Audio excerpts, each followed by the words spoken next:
Welcome back to my channel, guys. In this tutorial I would be sharing how to make this waistcoat. It is quite versatile in terms of styling. You can wear it on a shirt, you can wear it beneath your blazers, your jackets. So if you want to learn how I did this, then you should see this video. Now let us jump straight into this tutorial. To begin this tutorial, I'm going to be working with the patterns first of all. I'll be drafting the front on this part of my pattern paper and the back will be drafted on this part of my pattern paper.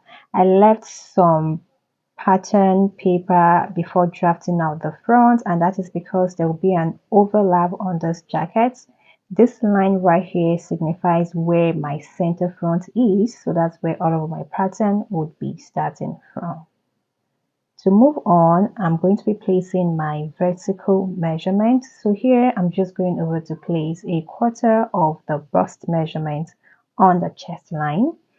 On the waistline, I will be placing a quarter of the waist measurement plus 1 inch dart allowance.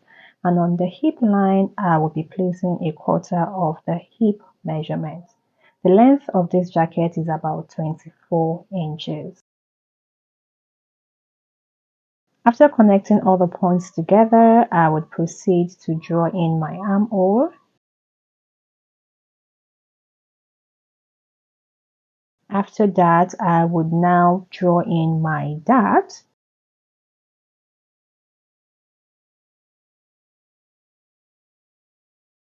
So guys, because this jacket is going to be a sleeveless jacket, I don't want the shoulder to be falling off my arm. So I'm going to be marking about 0.75 inch inward from the tip of my shoulder. And then I would redraw my armhole.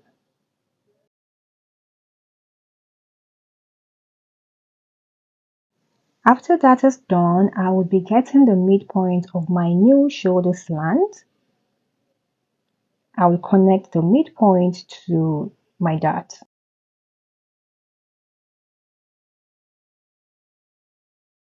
Next, I will be marking 1 inch button overlap. 1 inch is okay, you don't need to mark so much so your jacket does not become big. So I'm just going over to mark 1 inch as my button overlap.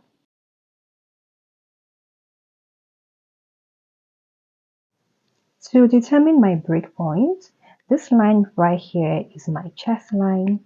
From that line, I will be coming upward by 1.5 inch, and that is where the both front pattern would be overlapping. So the lower you mark, the more open your jacket will be. The higher you mark above the chest line, the more close the jacket would be. It is now time to draft out that pointy part that the jacket has at the bottom. What I'll do is to determine the midpoint of the distance between the center front and the dart, and that midpoint is 2 inches. So I'll just go ahead and mark 2 inches.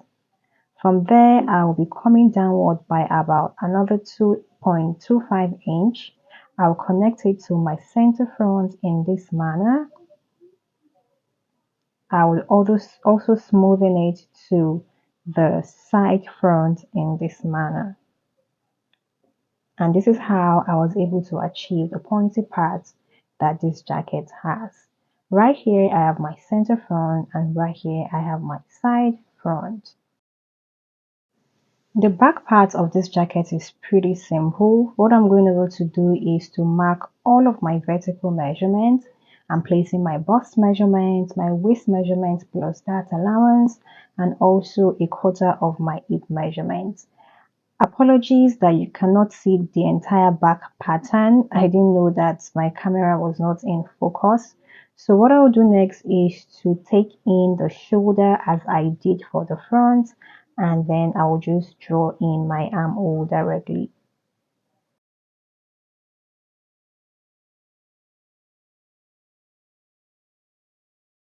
After drawing in my armhole, I proceeded to draw in my dart for the back. Also, I got the midpoint of the neckline for the back and I connected it to the dart just like I did for the front. Let me also state here that the neck depth for the back is half an inch, the standard neck depth measurement for your back pattern. So guys, I'm done with my pattern and I'm just going ahead to cut it out. I will also be cutting on my fabric and also on my lining too.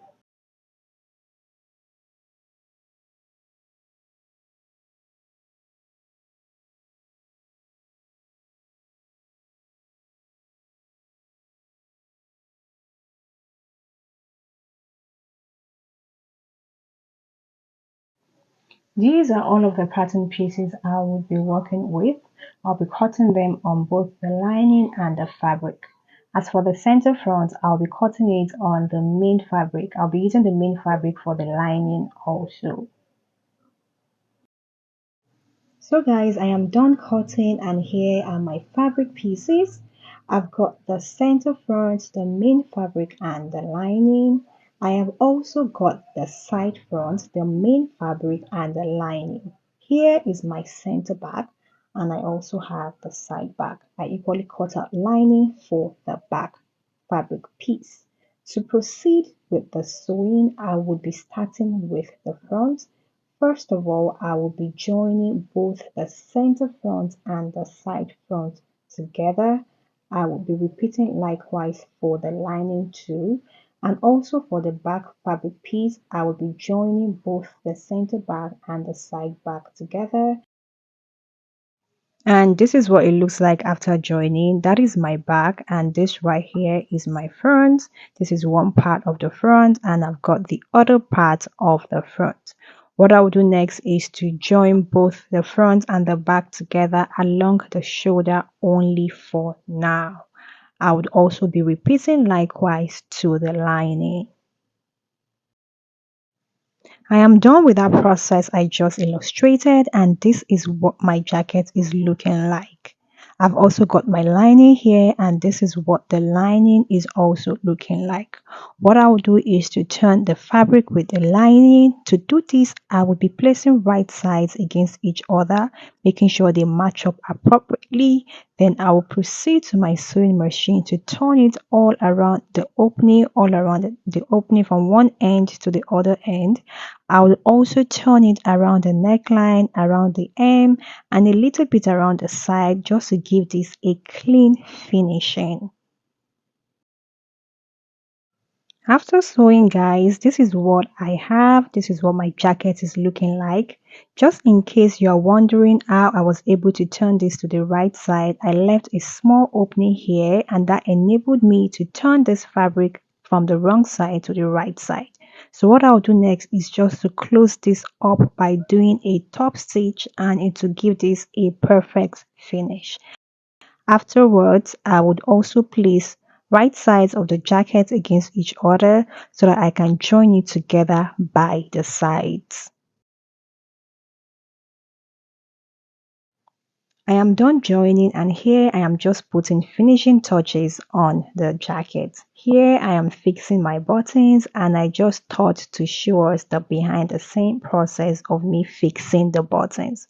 For the buttons, I would be using cover buttons and I went ahead to fix 3 buttons on this jacket. They were spaced at about 3.5 inches apart. So enjoy this process while you wait for the finished outlook.